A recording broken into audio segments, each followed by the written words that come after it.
They say success is the best revenge, but sometimes, success with a little payback tastes even sweeter. This is the story of Ethan Cole, a man who learned that silence isn't weakness, it's the calm before the storm. Ethan had worked at Lumos Marketing for almost 4 years. A quiet, reliable employee, the kind of guy who kept his head down, met his deadlines, and never complained. His coworkers?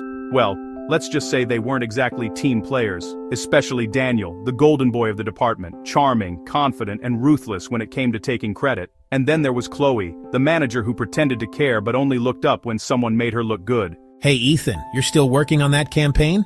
Deadline's in 2 days, man. Better hope you don't screw this one up. Don't worry, it'll be ready. He didn't realize those words would be twisted against him later. The campaign Ethan built, his design, his strategy, his idea, was presented that Friday, but when Chloe clicked through the slides in the boardroom, something was off. Ethan's name was gone. Every slide that once bore his watermark had been replaced with Daniel's. When he looked at Daniel across the table, Daniel just smiled, the kind of smile that said, "You can't prove a thing." And when the presentation ended, the CEO stood and applauded. Amazing work, Daniel. This could take us to the next level. Ethan felt his stomach twist. He wanted to speak up, but his throat locked. He watched as Daniel soaked in the praise for his work. Sometimes it's about who you know, not what you do. That night, Ethan went home, closed his laptop, and sat in silence. He could quit, or he could make sure they never forgot his name. Ethan spent the weekend building something new, something powerful. He started compiling every document, email, and timestamp showing the original project files, his work. But that wasn't the revenge. No, he wanted something cleaner, something poetic.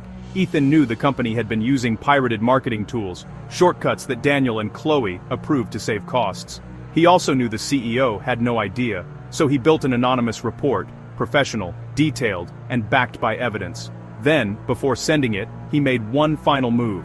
He scheduled a mass email to the company, with one click set to go out at noon Monday.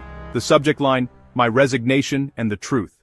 At 9 a.m., Ethan walked into the office dressed sharper than ever. No slouching, no hesitation. He smiled and greeted people like nothing was wrong.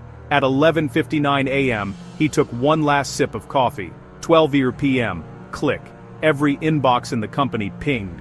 Subject, "My resignation and the truth." Inside was a calm, professional message.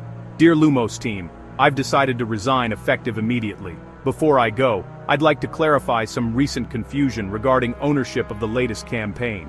Attached are the original design files, timestamps, and communications that show my authorship.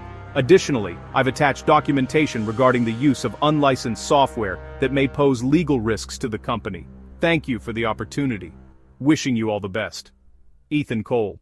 For 10 seconds, there was silence. Then, chaos. Phones rang, managers yelled, and Chloe's face turned pale. Daniel, what the hell did you do? Ethan, I told the truth. You should try it sometime. He stood, grabbed his things, and walked toward the elevator. As the doors closed, he could hear the CEO shouting from the boardroom. By Tuesday, Lumos Marketing was under audit. Daniel was fired. Chloe was let go. The CEO issued an apology email to the entire company acknowledging Ethan's contribution. And Ethan, he was already interviewing with one of Lumos's biggest competitors. Creative differences. He got the offer the next day, with a higher salary and a better title. A few weeks later, Lumos's biggest client, the one who loved the stolen campaign, switched agencies to Ethan's new firm. The client said they wanted to work directly with the creative genius behind the campaign. Ethan didn't rub it in. He didn't have to. The work spoke for itself. But on his last day before launching the new project, he received a text from an unknown number. "Daniel, you think you won? You'll see. Ethan, I already did. You just haven't accepted it yet."